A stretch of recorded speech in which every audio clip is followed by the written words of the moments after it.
I'm Jenny Jackson. I'm Emily Culliton's editor at Knopf, and I'm so excited to be here. And it's also really cool hearing about Allison's novel and Sam's novel and the way it sort of connects to Emily's novel. So I think we're getting a really neat kind of view into the way these books connect today. I knew that I was going to love The Misfortune of Marion Palm the moment I heard the premise. A Brooklyn Heights wife and mother has been embezzling from her daughter's private school. And when she realizes she's about to get caught, she makes a run for it. And instead of running to one of the places that I secretly know I would go to, like Mexico or Bali, she goes deeper into Brooklyn. So she leaves the beautiful, tree-lined, fancy stroller-covered streets of Brooklyn Heights, and she takes the A train out to unfashionable Sheepshead Bay because she knows nobody she knows would look for her out there. There's a lot of fun stuff at work in this novel. It's about class, it's about gentrification, it's about family, marriage, infidelity. I keep thinking it's like Big Little Lies, except nobody dies, and instead of those incredible views of the Pacific Ocean, it's the Gowanus Canal. Kevin Kwan calls it one of the funniest novels he's read. Lucinda Rosenfeld calls it shocking and refreshing, and I call it my new favorite galley to foist on my friends and neighbors. I'm actually a new mom myself, and so I've spent the past couple weeks touring Brooklyn schools. And it is insane and completely mind-blowing, and it's just made me realize why this world is so ready for satire, and I'm so happy that Emily has done it. So here to tell you more about her hilarious first novel is Emily Culliton.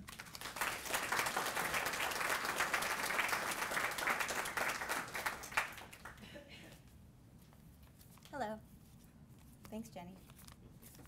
Thank you. I'm really happy to be here. So my book begins in Penn Station with Marion Palm, who has just left her two young daughters at a CVS in Brooklyn. As Jenny points out, she has made the curious decision not to make a romantic escape with the stolen cash. She can't even board a train. Instead, she dives deep into the heart of unfashionable Brooklyn and hides. Meanwhile, Marion's husband, Nathan, a poet with a trust fund, or a trust fund poet, must step into the role of sole caregiver for a hyper-imaginative 8-year-old and a 13-year-old who may or may not be taking after her mother and her larcenous ways.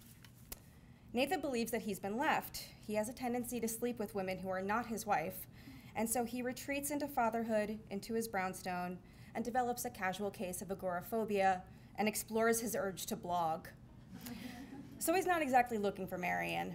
However, once the school figures out what Marion's been up to for the past decade, there are a few people who are very eager to track her down. An irate school board plots and connives to draw Marion out into the open. A cat-obsessed missing persons detective finds himself drawn into the search for this woman, Marion Palm, a mother who left her kids and her husband and a multi-million-dollar brownstone for no apparent reason. So what feels strange to me now is that this is not the book that I necessarily set out to write, a Brooklyn novel. I grew up in Brooklyn, was fortunate enough to go to private school there, but my childhood was uneventful, and it was difficult to see what could lead to enough conflict to drive a narrative forward. And I was frankly intimidated by the setting. There are many really good books about Brooklyn. So it wasn't until I left that I found myself drawn back, both because of a certain amount of homesickness, but also a fascination with the pace of change. When I'd return, Brooklyn would have changed drastically in my absence, which was unnerving, exciting, and disorienting. I began to see Brooklyn critically. I could compare my experience of Brooklyn as a child, the freedom I had, but also the limitations, to the Brooklyn of a teenager, to the Brooklyn of someone in their 20s, and then in their 30s. These seemed like four entirely different Brooklyns. How had that happened? Once I started asking that question, it felt like I might be able to write about Brooklyn after all.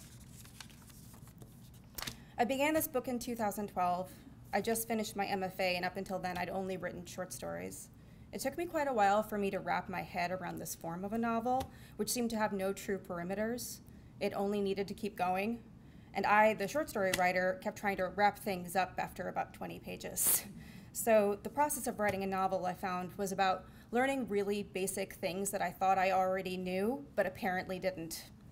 I needed to find the engine for the story so it would keep going. I first imagined that this would be a story about Ginny Palm, the eldest daughter, as an adult, looking back at her mother who had left her. I decided that her mother would have done something bad, not violent, but bad. and Marion Palm would be an unusual bad mother. At the time of I was writing, there were a few stories in the news that about seemingly unexceptional, even sort of boring people embezzling from institutions like schools, like Little League teams. For instance, a Brooklyn principal embezzled $50,000 from his school in order to furnish his apartment. Why would he do this? And what was that apartment like? Was he greedy? Did he do it because he could? Was it vengeful? Was he trying to get back at the school for something? And didn't he know he would be caught? I found these embezzlers fascinating. They had transgressed a basic social contract, don't take money away from kids, and these embezzlers didn't seem particularly repentant. Also, the more I thought about it, the more plausible it seemed to me that embezzlement could be the solution to funding a Brooklyn family lifestyle. So I was thinking about all these motivations, and it was becoming clear to me that this was not the backstory for a character, but the narrative of my novel, which should have been clear at the beginning, but again, it took me a really long time. My next big obvious discovery came in 2014.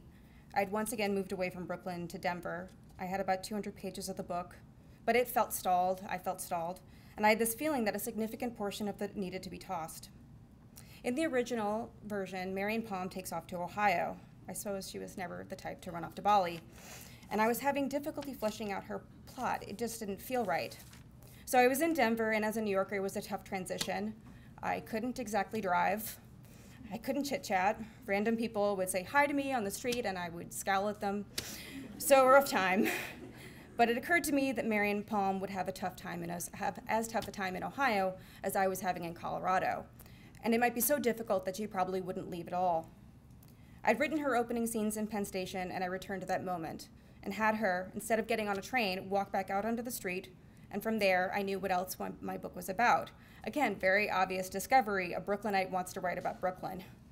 But it took 2 years, leaving New York, and a lot of pages in the trash to figure that out. More than that, once I decided that Marion would return, I realized that Brooklyn was more than a setting. It was functioning as a character in the book, enticing, challenging, disappointing, beguiling, and always, always changing. Thank you very much.